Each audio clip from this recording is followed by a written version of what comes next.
জানালেন সেনা বৈঠকে ঘোষণা করা হলো যে অপারেশন সিঁদুর জারি থাকবে।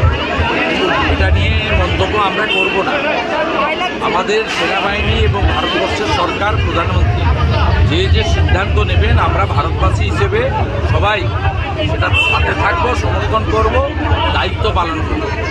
এটা আলাদা করে বলার কাজ আমাদের নয়। আমরা পুরো দেশের সঙ্গে আছি।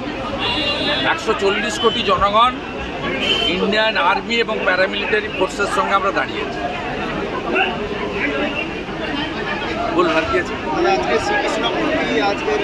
দেখুন, এই গীতা মন্দিরের শতাব্দী প্রাচীন ঐতিহ্য রয়েছে। এই গীতা মন্দিরেতে পঞ্চবটি বৃক্ষ রয়েছে। এখানে অনেক অতীত দিনের ইতিহাস আছে।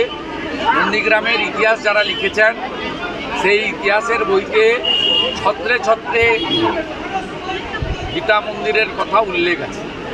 এটা একটু এখানে সনাতনী প্রক্রিয়া অনুযায়ী নিত্য পূজা বা এসব হতো, কিন্তু আমি 21 সালের পরে এসে এখানে জগদ্ধাত্রী পূজা হয়। আমি জগদ্ধাত্রী পূজায় এসে দেখলাম যে জানকীনাথ মন্দির সেজে উঠছে, রেয়াপাড়া সিদ্ধিনাথজিউর মন্দির সেজে উঠছে, সিংহবাহিনী মন্দির সেজে উঠছে, বিভিন্ন জায়গায় হরিপুর, দাউদপুর, মহেশপুর, গোকুলনগর নানা সনাতনী প্রতিষ্ঠান সেজে উঠছে। এমনকি পুরুষোত্তমপুরের মঠও বিরাট জায়গা জুড়ে বাগান, পুকুর, প্রার্থনা কক্ষ, ঠাকুরের ঘর সব সেজে উঠছে চারিদিকে। আমার সব জায়গায় যাওয়া আছে, নতুন নতুন অনেক মন্দির উঠছে। তাই এই গীতা মন্দির অবহেলিত থাকবে কেন? এখানে কিছু গ্রামের বর্ষিয়ান মানুষ তারা ধরে রেখেছিলেন, কিন্তু এখন আপনারা জানেন যে সকলের আর্থিক সংকট আছে, দাতার সংখ্যা কম এবং যে সামান্য দান পাওয়া যাবে তা দিয়ে কিছু হবে না। সেক্ষেত্রে আমি ঘোষণা করেছিলাম দুটো কাজ করব। একটা, পঞ্চবটি বৃক্ষকে সেটাকে সুন্দর করে বাঁধিয়ে সাজিয়ে দেবো। তার জন্য 11.5 লক্ষ টাকা 23 সালে অনুমোদিত হয়েছে, কিন্তু ইনারা কাগজপত্র দিতে পারেননি বলে রবীন্দ্রবাবু খানিকটা অসুস্থ ছিলেন। সেই কাজটা আটকে আছে, সেটা কাগজ দিলে টেন্ডার হয়ে যাবে, কাজ হয়ে যাবে। আর যেহেতু মন্দির বা মূর্তি সরকারি টাকায় করা যায় না, আমাদের সরকারি টাকা পারমিট করে না, সেই কারণে দীঘাতে কালচারাল সেন্টার হয়েছে, মন্দির হয় যেহেতু সরকারি টাকায়।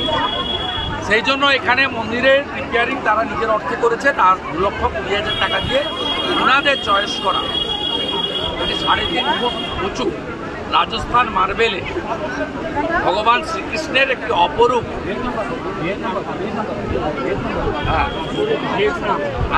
বিদেশি পাথর দিয়ে তারা করেছেন, রাজস্থানের শিল্পীরা বানিয়েছেন। সেই পাথরের অপরূপ মূর্তি একটা তৈরি হয়েছে, প্রতিষ্ঠা হয়েছে।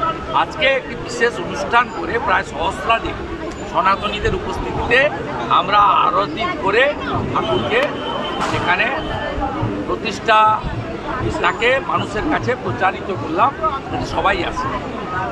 এরপরে আরও দুটো কাজ আমাদের করতে হবে। একটা আজকেই ঘোষণা করে গেলাম, এখানে সন্ধ্যাবেলা অন্ধকার থাকবে না, সোলার আলো আমরা লাগাবো। উচ্চমানের সোলার আলো কয়েকটা বসিয়ে দেবো, যাতে সন্ধ্যাবেলা একটু আলোকিত থাকে, এটা পবিত্র জায়গা। আর তার পরবর্তীকালে যে 11.5 লক্ষ টাকার কাজ আছে শেষ হয়ে গেলে আমরা এমপিল্যাট থেকে অভিজিৎ বাবুকে অনুরোধ করে বাউন্ডারি ওয়ালটাও করি।